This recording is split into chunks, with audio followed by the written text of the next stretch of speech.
question d'actualité.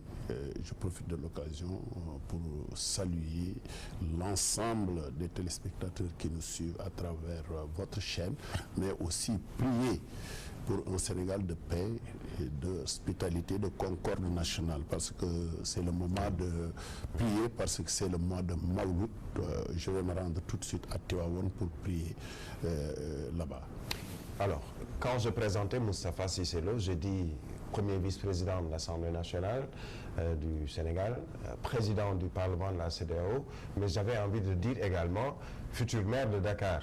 Alors, monsieur le futur maire de Dakar, apparemment, les élections locales sont reportées. C'est à l'Assemblée nationale que cela a été déjà... c'est en discussion avec le projet de loi, les amendements qui ont été apportés. On parle du mois de mars au plus tard de l'an 2021. Que pensez-vous de ce report?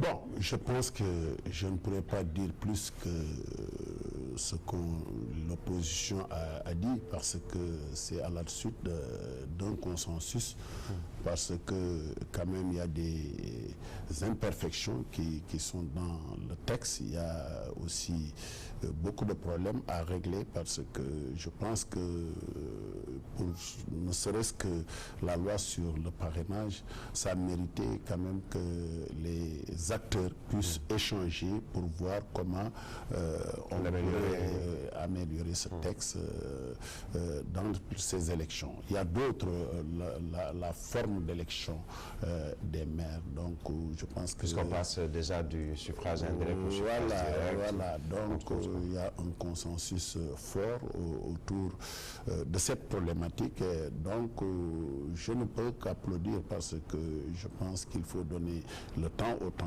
et réfléchir ensemble pour voir les modules opérationnels à mettre en place pour qu'on puisse arriver à contestation zéro pour des élections. Parce qu'il y a souvent des contestations lors des élections. Absolument, parce qu'il n'y a pas une grande confiance entre les acteurs, parce que les gens parlent souvent du fichier électoral, des vols, des tripatouillages, tout ça.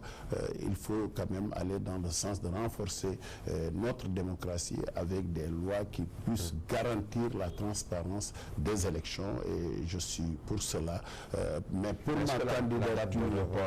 avant peut-être de revenir à la candidature, est-ce que la date de report, on dit au plus tard au mois de mars de l'an 2021, ne serait pas trop rapprochée par rapport aux élections législatives qui doivent intervenir l'année suivante? Vous savez, si on dit au plus tard, ça ne veut pas dire que ça va se faire. Jusqu'à présent, les élections se font des jours de dimanche au Sénégal. Et la date butoir, c'est un samedi. Ça veut dire que le président, on lui donnera toute la primeur et la lassitude de pouvoir faire passer les modifications issues des consensus pour pouvoir prendre une date. Ça pourrait être avant la fin de l'année 2020, donc rien ne laisse présager que obligatoirement, ça sera cette date butoir qui sera retenue. Donc laissez le dialogue continuer.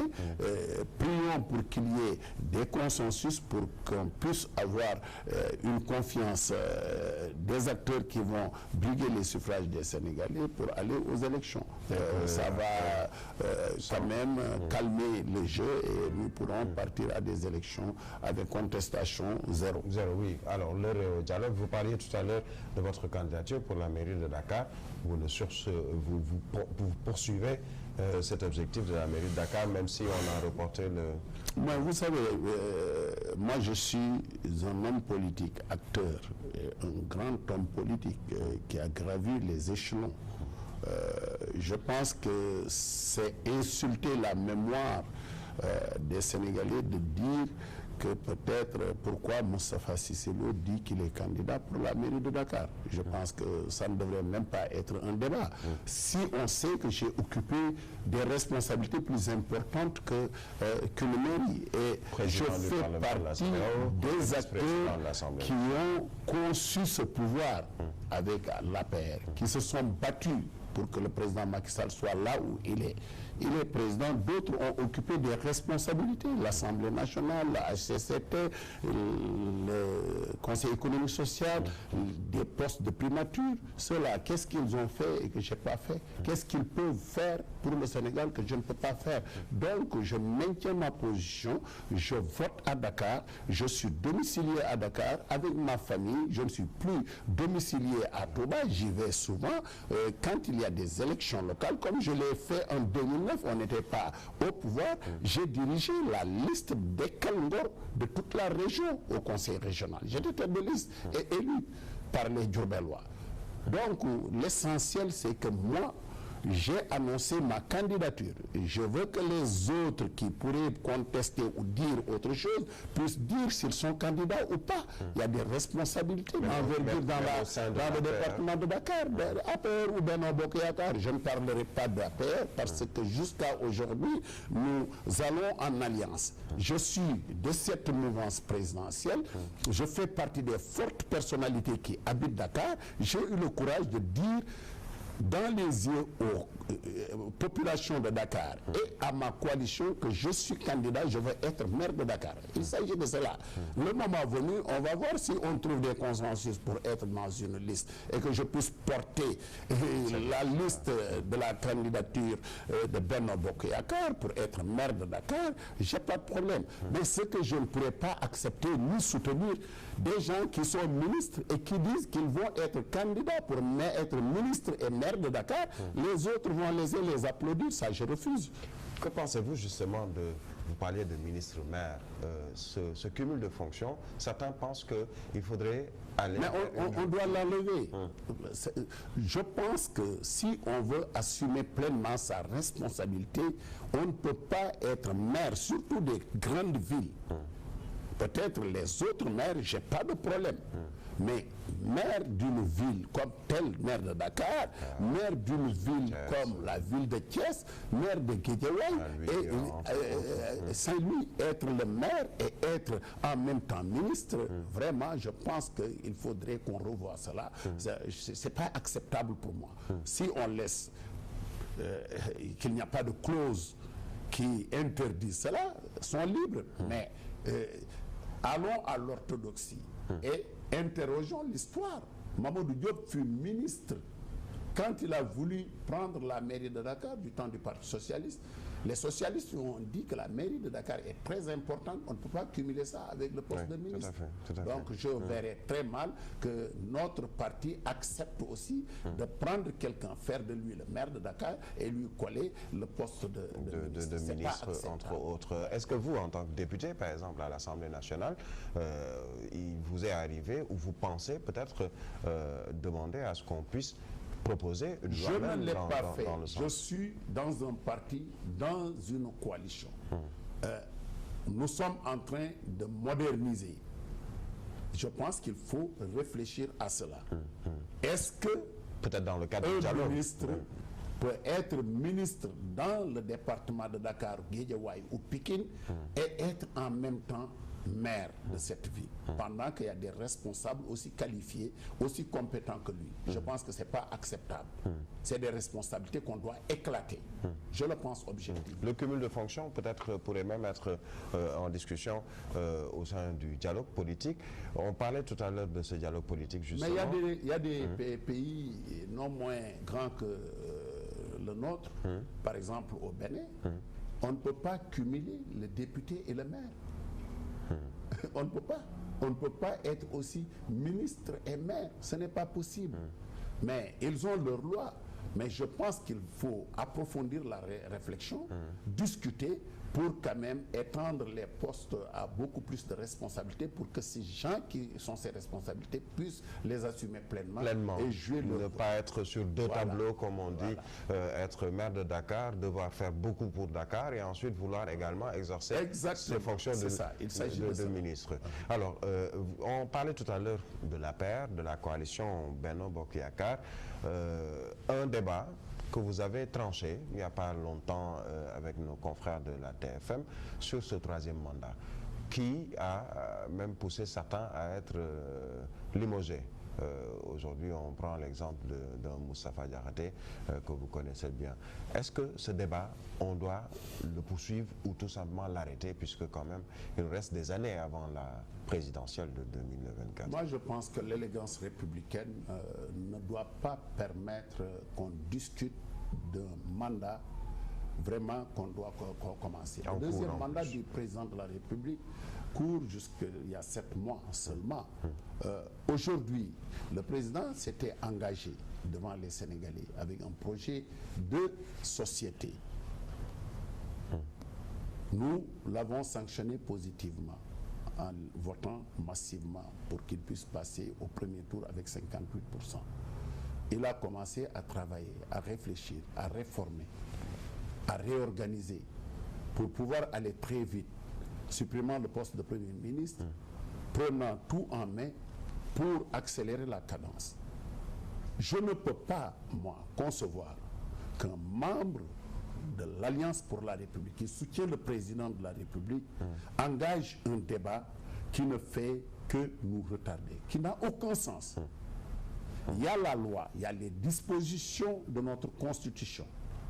Mais le moment venu, mais je pense que les constitutionnalistes ou la Cour constitutionnelle, le Conseil constitutionnel, tranchera ce débat si on a besoin de trancher. Le président Macky Sall n'a jamais dit qu'il va briguer un 3e mandat. Pourquoi ce débat donc? À qui poser la question? C'est pas à moi. Moi, je pense objectivement que le président de la République respectera tout ce qu'il a dit avec les Sénégalais. Je le pense. L'autre problème, c'est que le débat est prématuré. Tout à fait. C'est prématuré. Au moins, si on agitait ce débat après 3 ans d'exercice du pouvoir dans son second mandat, si le président ne se prononce pas dans son parti, en interne ou dans sa coalition, pour nous dicter la voie à suivre, certains pourraient se poser ces questions. Mais nous n'en sommes pas là pour le moment. Je pense qu'il faudrait quand même avoir la sagesse de suivre la voie indiquée par son Excellence le président Macky Sall, qui est élu et qui demande qu'on le soutienne. Il a besoin du soutien de tout le monde.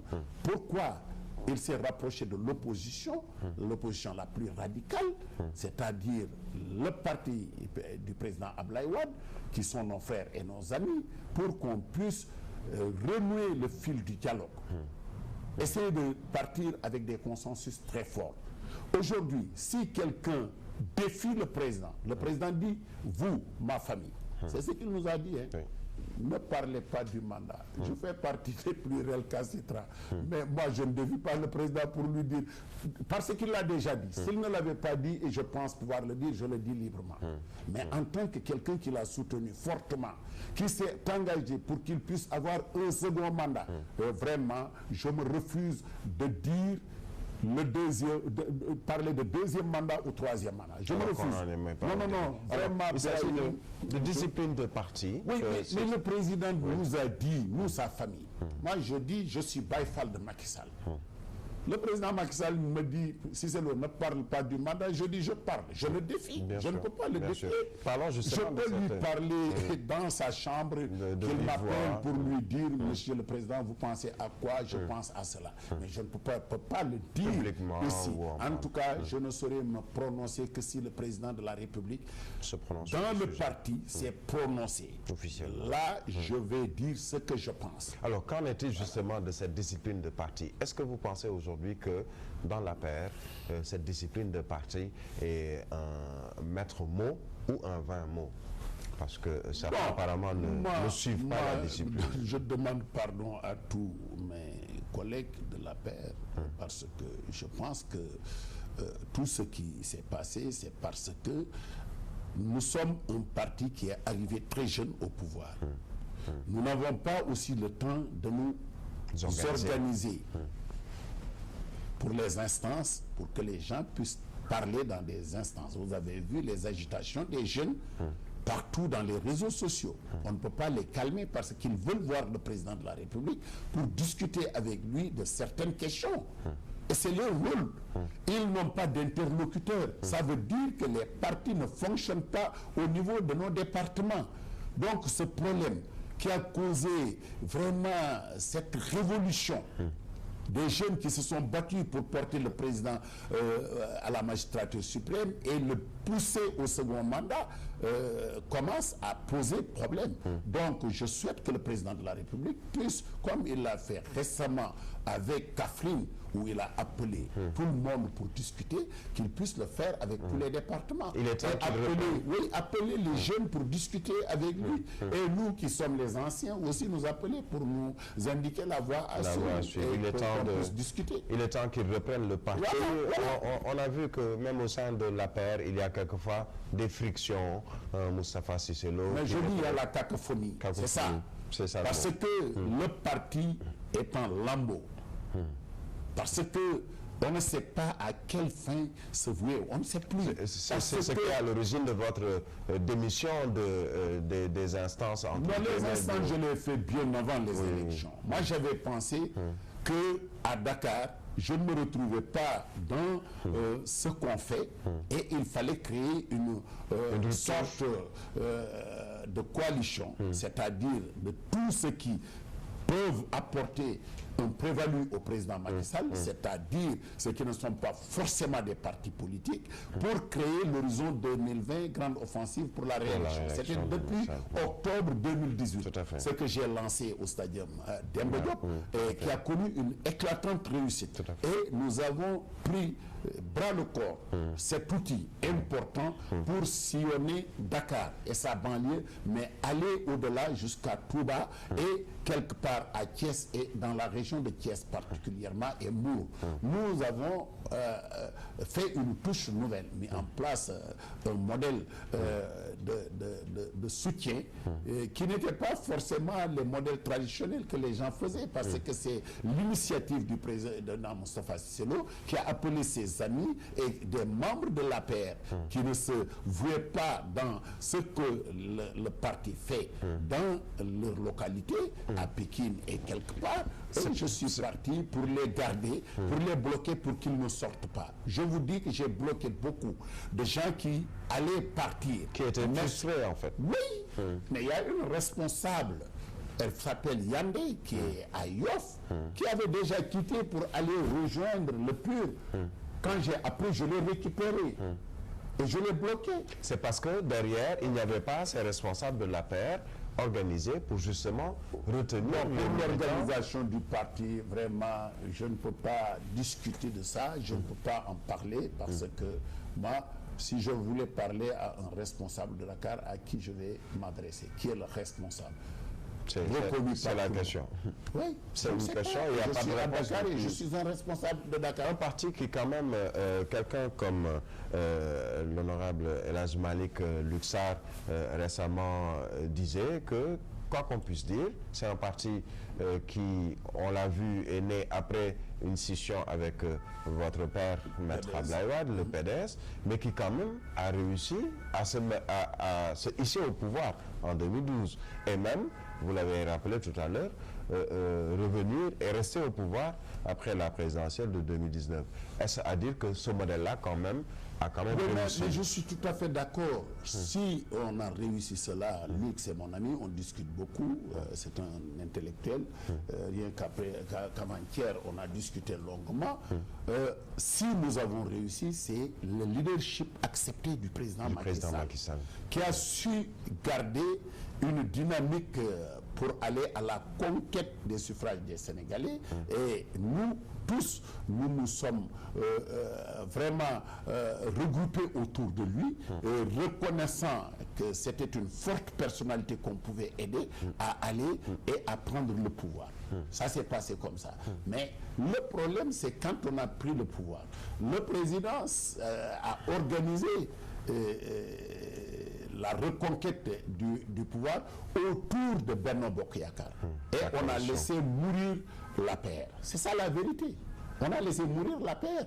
Donc, tous les responsables qui gravitaient autour de l'APR ne se reconnaissent plus sur ce qu'on fait.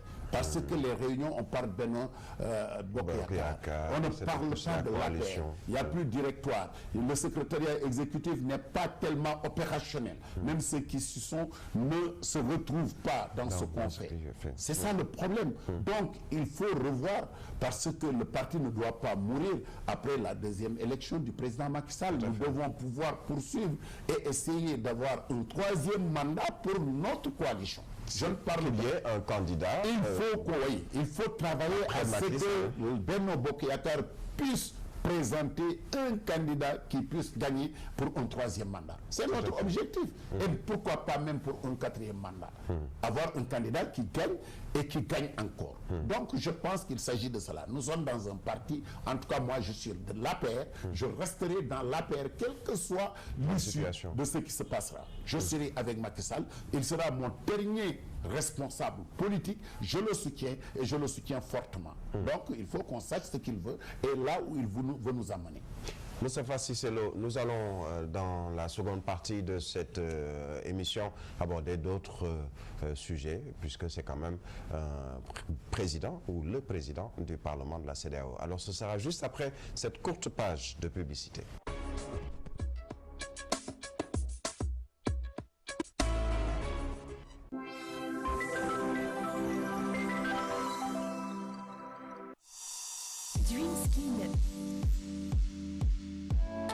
Revitalise votre beauté.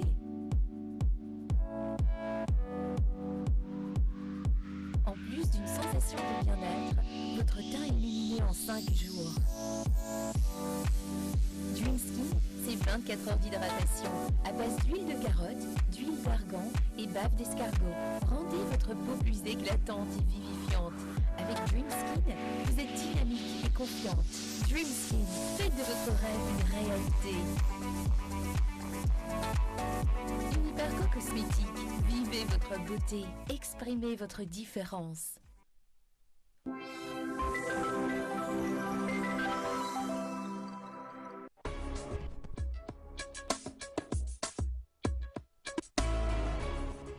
Merci de nous retrouver donc pour la seconde partie de votre émission Toute la vérité avec le premier vice-président de l'Assemblée nationale du Sénégal, par ailleurs président du Parlement de la CEDEAO. Et justement, nous allons aborder, Moustapha Cissé Lo, honorable, cette deuxième casquette de président du Parlement de la CEDEAO.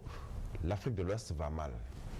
Est-ce que ce mot peut être utilisé vu la situation en Guinée-Bissau, en Guinée, au Burkina Faso avec notamment les attaques terroristes, au Mali où ce n'est pas encore le bon vivre?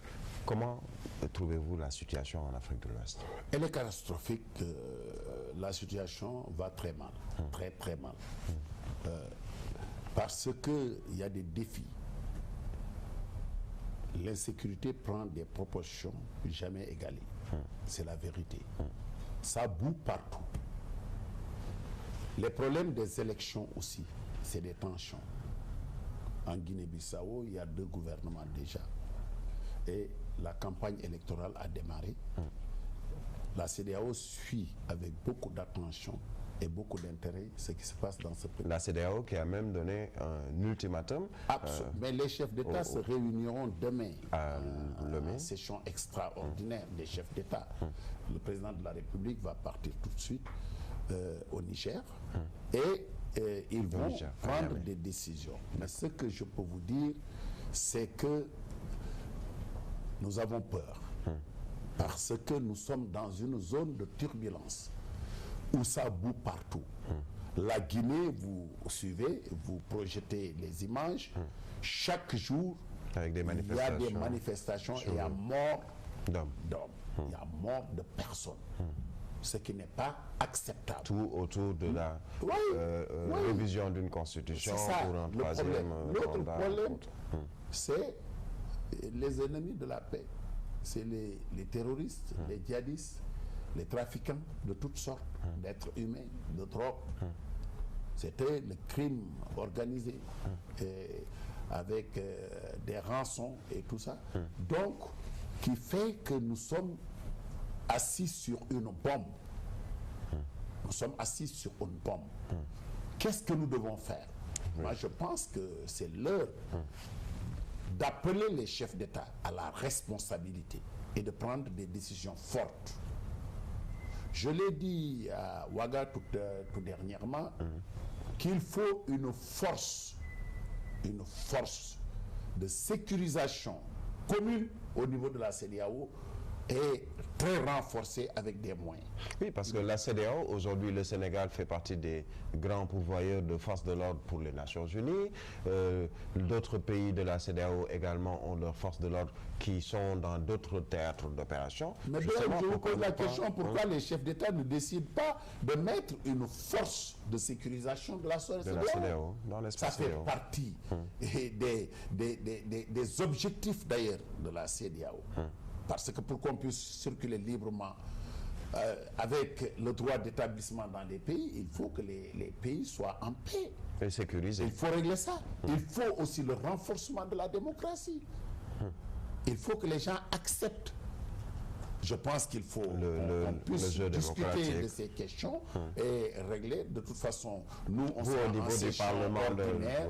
Nous allons discuter de toutes ces questions parce que la session s'ouvre le 20 jusqu'au 15 décembre. Nous serons à Abuja et tous les pays seront interpellés parce qu'il y aura le passage des États pour la situation économique, sociale, sécuritaire et politique. Et il y aura des résolutions et des recommandations à l'attention des chefs d'État pour décembre, lors de la session ordinaire des chefs d'État qui va se tenir en décembre forcément. Alors si on prend au cas par cas, Monsieur le Président du Parlement de la CEDEAO, la Guinée-Bissau que vous connaissez, vous y avez été très régulièrement et encore très récemment, quelle est la solution pour un pays comme la Guinée-Bissau où le président apparemment s'entête autour... Mais le problème, c'est en Guinée-Bissau, c'est des problèmes de constitution qu'il faut revoir. C'est valable pour la Guinée, parce qu'au Cap-Vert, il n'y a pas de problème. Ils ont une constitution acceptée par tout le monde. Il faudrait amener les protagonistes à discuter, à échanger comme on le fait au Sénégal pour avoir une constitution acceptée par tout le monde. Si c'est un régime présidentiel fort, tout le monde s'allie à cela. Si c'est un régime parlementaire, on s'allie, mais on ne sait pas ce qui se passe. Quel régime ils ont? Il y a la cacophonie. Le président destitue, on dit que le président ne peut pas destituer. Qu'est-ce qui se passe là-bas? Donc, il appartient à la communauté internationale d'aider. Il s'agit d'aider surtout. D'aider la Guinée-Bissau, les acteurs, à s'asseoir, à discuter et à accepter un modèle. C'est le cas pour la Guinée également dans la Guinée, c'est moins que ça, parce que la constitution de la Guinée, je pense, que c'est une bonne constitution qui a permis d'organiser des élections et les populations se sont prononcées et ont donné un cœur à quelqu'un. Il y a 2 élections qui se sont succédées et les Guinéens ont voté librement, tranquillement. Qu'est-ce qui se passe? Il y a des indices qui laissent croire que le président actuel, qui a à son 2e mandat selon les textes de la Guinée, veut modifier à 1 an ou 1 an et demi la constitution pour briguer. Ce n'est pas acceptable, ça. Ce qui était pourtant déjà réglé par la CEDEAO. Si c'était des interprétations, j'ai pas de problème. Mais s'il faut changer pour pouvoir briguer, ce n'est pas acceptable. Il faut le dire clairement. L'insécurité au Burkina Faso, encore très récemment, 37 personnes tuées dans une embuscade. Le Burkina Faso qui s'est barricadé puisqu'il y a une forte insécurité sur place. Est-ce que également, quand vous parliez tout à l'heure d'un schéma de trouver une force multinationale qui concernerait la CEDEAO, cela devrait pouvoir aider ce genre de pays dans ces situations? Oui, mais les chefs d'État de G5 Sahel se sont réunis et avaient invité les chefs d'État de la CEDEAO pour participer à trouver des solutions pour cette problématique. Parce que l'insécurité, comme je l'ai dit, prend des dimensions quand même terribles. Et vous savez que l'ancien président Blaise a adressé même une lettre au président en exercice pour lui demander de lui apporter son soutien. Donc, je pense qu'il faudrait analyser tout cela. Un Burkinabé qui a eu à diriger ce pays pendant une 20 et quelques années, qui dit... Et qui a une expérience. Oui, qu'il peut apporter son expertise, et essayer de trouver avec les Burkinabés des solutions. Je pense qu'il faudrait que la CEDEAO puisse peut-être demander au président du pays concerné du Burkina Faso de pouvoir essayer de voir dans quelle mesure le président sortant pourrait lui apporter des conseils pour qu'on puisse régler ce problème, parce que c'est très difficile. Les écoles sont fermées. Des milliers d'élèves sont au chômage aujourd'hui. On ne peut pas ouvrir les classes. Chaque fois on tue des vingtaines, trentaines de personnes. Il faudrait qu'on trouve très vite des solutions. Je pense que les chefs d'État discuteront de cette question aussi au niveau du Niger, et peut-être cette question pourrait être en tout cas apportée à Abuja ou au Niger pour la session ordinaire des chefs d'État en décembre, pour trouver très rapidement des solutions. Mais nous sommes menacés, c'est ce qu'il faut tirer comme conclusion, et il va falloir que les chefs d'État réagissent et agissent. Alors, quel pourrait être le rôle justement d'un chef d'État comme celui du Sénégal, à savoir le président Macky Sall, qui certes avec ses pairs vont se retrouver pour des discussions, mais qui quand même constitue une forte personnalité, puisque quand même respecté par ses autres congénères, ou en tout cas homologues, le président des autres pays. Vous savez, Birahim, le président de la République du Sénégal, bon, enfin diplomate, va jouer son rôle. Je pense qu'il n'est pas parti pour aller regarder seulement, parce qu'il sait que si le Mali est menacé, le Sénégal Guinée-Bissau, aussi, le Burkina Faso, nous sommes menacés.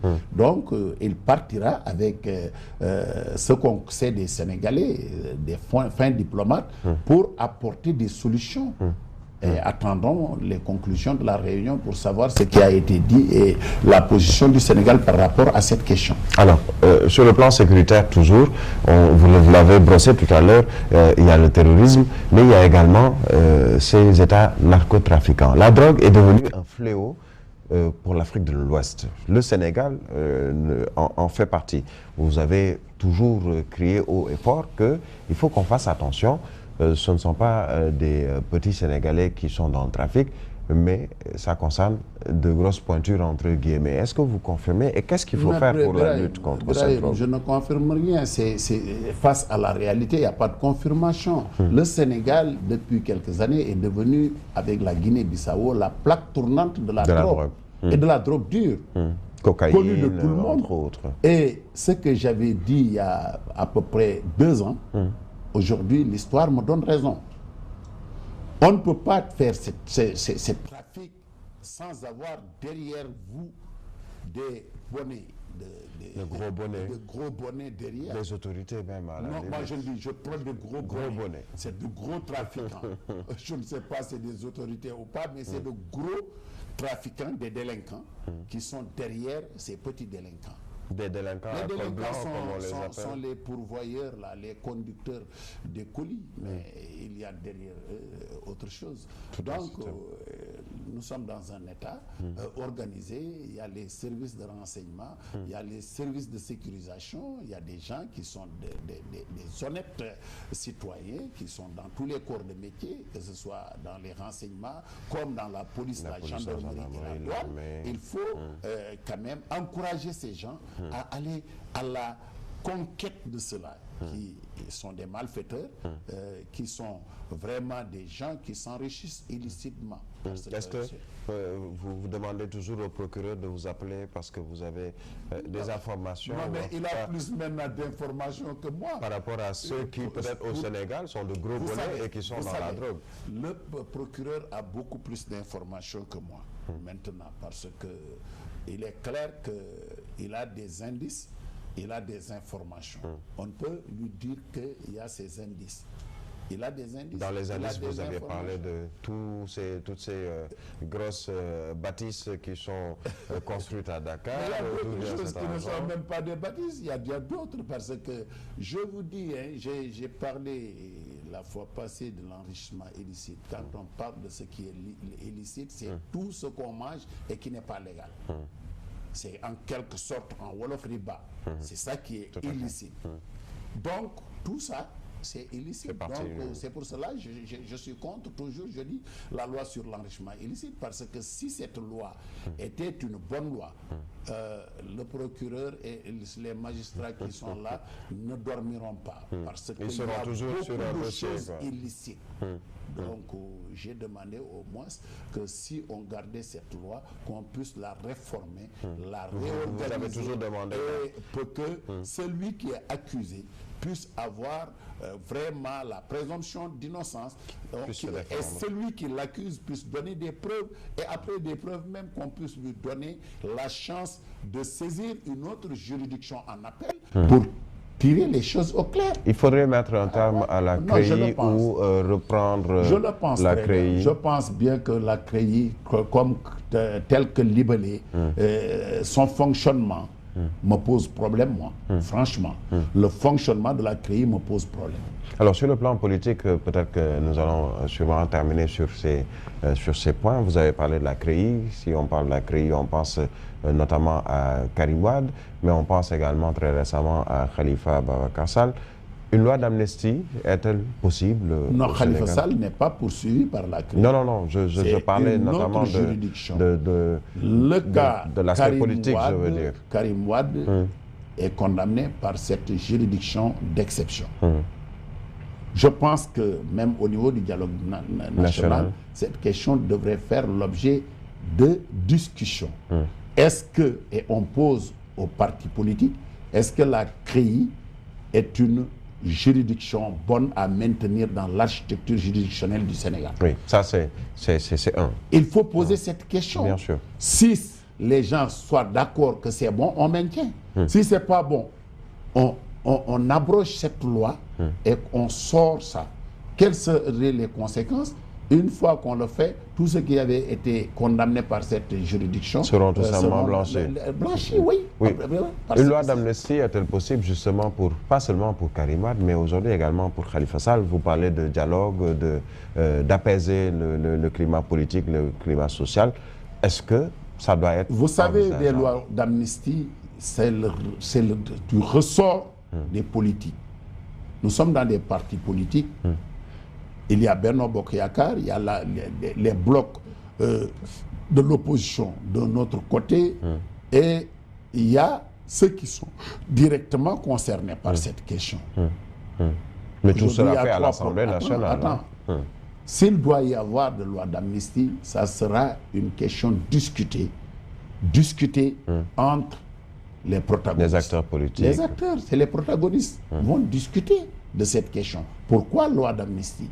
Par rapport à quoi? Et qu'est-ce qu'on veut faire? On ne peut pas amnistier des gens, des citoyens sénégalais condamnés par des juridictions et pour reprendre des Sénégalais, les mettre en prison pour les mêmes motifs. Ça, je ne suis pas d'accord. Si on devrait les laisser pour les amnistier, ça veut dire que ces juridictions ne pourraient plus poursuivre quelqu'un sur les mêmes motifs. C'est ça la vérité. Est-ce qu'on peut dire qu'il y va de l'indépendance même de la justice, condamner quelqu'un ou juger et condamner quelqu'un, et ensuite que les politiques puissent intervenir pour pratiquement casser Mais Birahim, qui vote les lois? C'est les députés qui votent les lois. Les députés sont des hommes politiques. Si les députés pensent qu'en votant une loi d'amnistie, on règle définitivement un problème, le problème lequel n'est pas un problème de droit consensuel. Il y a des gens qui contestent le fonctionnement de ces juridictions. Et la poursuite sur certains, sur quelque part, les mairies, peut-être, il peut y avoir des problèmes qu'on puisse discuter, ça c'est une question politique, et essayer d'utiliser, parce que nous sommes dans un État, les lois, c'est les hommes qui font les lois. Ce n'est pas des diables ou lois de Dieu. Donc, si nous tombons d'accord que vraiment, pour le délit d'enrichissement illicite, il faut amnistier Karim Wade, mais il faut abroger la loi pour que la CREI ne puisse plus poursuivre quelques citoyens que ce soit sur cette forme, il n'y a aucun problème. Si on dit oui avec ce qui a été fait pour la mairie de Dakar, oui, ceci, cela, et que les gens soient d'accord sur un, il n'y a pas de problème. Mais ce qui n'est pas possible, et qui ne sera pas possible, et nous refuserons, si on veut amnistier comme ça, pour des raisons politiques, et laisser les juridictions poursuivre dans la même personnes. lancée d'autres personnes, ce n'est pas possible. Alors, parlons toujours de cette politique.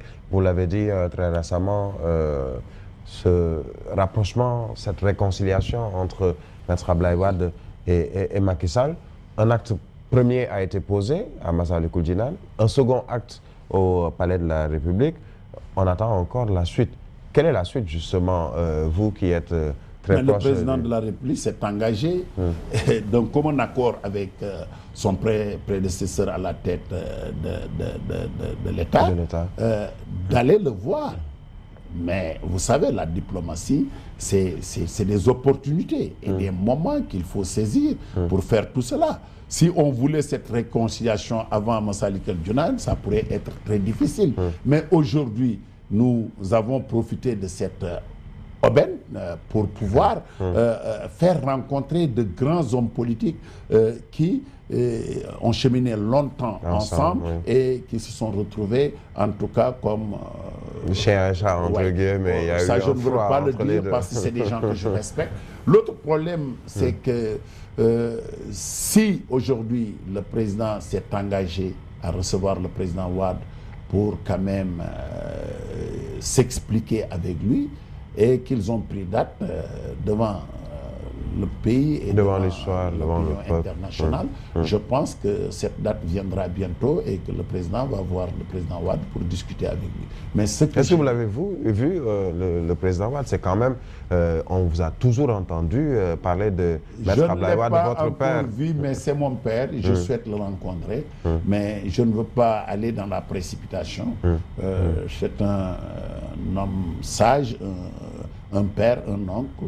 Je parle avec son entourage, je compte beaucoup d'amis. Le moment venu, j'irai le voir vraiment pour le féliciter tout simplement et lui dire que je souscris sur cette démarche parce que c'est lui qui a créé tout cela. Et je me rappelle, il nous avait reçus pour un meeting qu'on devait organiser à Mbacké. Il avait dit qu'il souhaitait que les libéraux restent 50 ans à la tête du pouvoir. Donc, si ses fils ont pris le pouvoir, je pense qu'il ne peut que s'en réjouir. Il y a quelques problèmes. Il y a, comme je l'ai dit, il y a la cacophonie, il y a des problèmes qui se sont passés, qui auraient dû ne pas se passer. Mais nous devons vraiment effacer tout cela et aller encore très vite pour trouver la grande retrouvaille des familles libérales. Justement, je voulais terminer sur ça. Une grande retrouvaille de la famille libérale. Est-ce que ces retrouvailles pourraient, au-delà du PDS, de l'APR, des anciens du PDS, on peut penser à Idrissa Seck, on peut penser à Oumar Sarr ou en tout cas d'autres. Et Madické, entre autres. Si on parle de retrouvailles, on voudrait que nous tous qui étions ensemble puissent s'asseoir, discuter de comment on peut continuer le travail que nous avons entrepris. On ne peut pas obliger quelqu'un à laisser son parti, mais on peut quand même trouver des plages de convergence pour discuter du Sénégal exclusivement, de comment on peut faire pour renforcer la démocratie, pour se battre pour le développement du pays, parce que les jeunes souffrent terriblement et nous avons besoin de ces mécanismes et des leviers de paix pour pouvoir asseoir une dynamique de progrès et de développement de ce pays. Et je pense que si tout le monde s'accorde sur l'essentiel, on pourrait arriver à faire cela. Alors, je vais vous titiller un peu. Vous êtes paysan. Comment se passe la campagne? Vous avez bon espoir par rapport à la campagne agricole qui va ouvrir peut-être très prochainement? Oui, de toute façon, on peut se réjouir parce qu'au début, c'était très difficile, parce que il y avait un déficit de pluie. On s'attendait à la catastrophe. Mais Dieu, quand même, nous a épargné de ça. Tout n'est pas rose dans toutes les régions, mais il y a quelque part où il y aura des récoltes records. Et quelque part, vraiment, ça n'a pas marché. Mais je pense qu'avec les récoltes records qui seront notées ça et là, nous pourrons boucher les trous et essayer de continuer. Donc vous êtes optimiste pas de famine au niveau du Sénégal. Vous êtes très optimiste sur ce plan-là. On est optimiste parce que vraiment, on s'attend à des récoltes exceptionnelles. C'est un paysan et on ne pouvait pas ne pas parler